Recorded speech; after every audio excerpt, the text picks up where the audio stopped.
Happy Father's Day to all the fathers here at Norcom Mortgage. It is the best title in the world. I've been able to be blessed with 4 incredible children.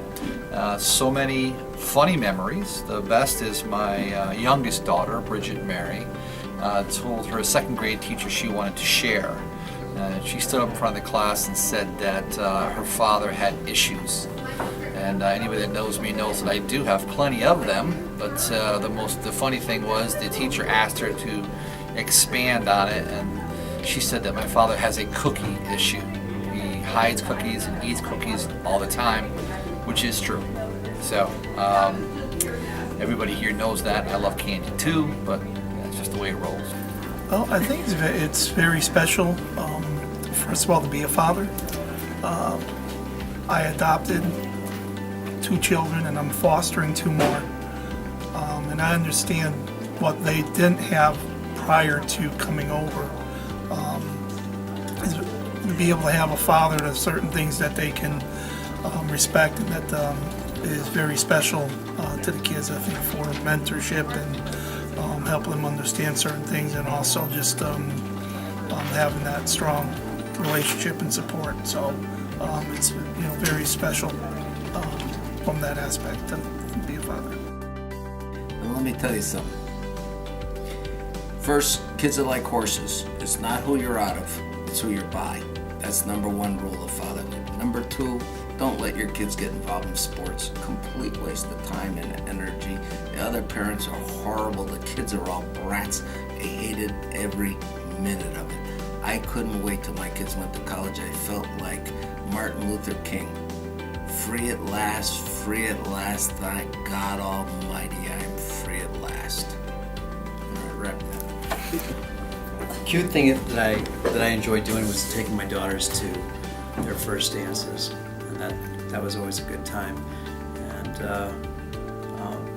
you don't think about things like that until later, but it always sticks with you, and hopefully they'll remember it for a long time as well.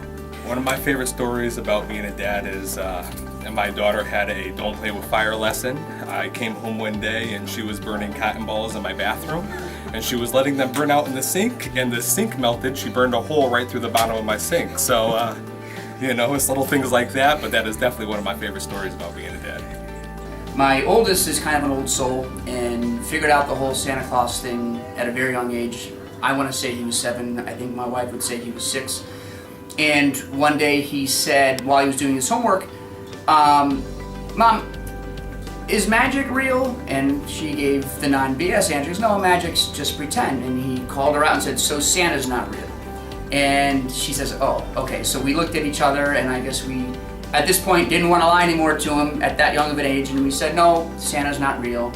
And we had this 15 to 20 minute conversation about what's real and what's not real. And finally he finished his homework and he said, I wish I could take this 15 minutes back and have this 15 minutes not be real. And I kind of felt bad because I didn't want the Santa experience to be ruined at such a young age. So it's got to be like 3 hours later. He should be long asleep by now. And I'm walking by his bedroom and he says, hey Dad. And I look in and I said, what are you still doing up? And he says, what about leprechauns? And so obviously he had been thinking for the last 3 hours about everything that's fake that we've been lying to him about. And to this day we remind him of that story because that's just the kind of kid he is. An embarrassing story about my son would be, we were at Lake Compounds, and he had a fear of the characters, the people that would dress up as a character. And as we were walking through the park, around the corner came Garfield, giant Garfield. And he looked up, saw Garfield, and took off and started running in the opposite direction, screaming and yelling and running through flowers and landscaped gardens they have there at the park. And he was young at the time. He's probably only 4 or 5 years old. So I'm taking off after him and chasing a screaming kid that's running the opposite direction from me. So obviously that looks pretty bad and pretty embarrassing for me. It looks like I'm trying to abduct a young boy that happens to be my son running from Garfield. So that was an embarrassing moment for me at that time, and I'm sure embarrassing for him right now.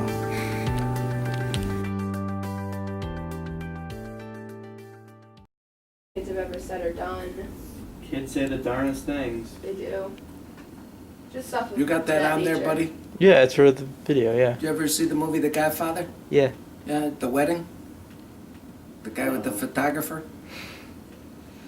Tell him Sonny, what happened. nah, you gotta watch it. I can't tell you.